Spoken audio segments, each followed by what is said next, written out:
Right now, we're seeing a sentiment score of plus 0.24 in the music space, which stands out against historical averages. This uptick indicates a notable shift in how listeners feel about music trends at this moment. With a momentum of plus 0.00, it suggests that while sentiment is rising, the overall energy in the market remains stable.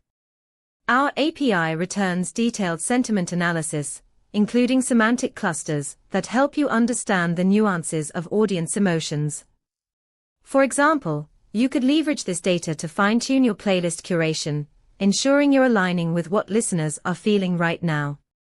To dive deeper into how you can harness this data, check out our documentation at pulsebit.lojenterprise.com/docs.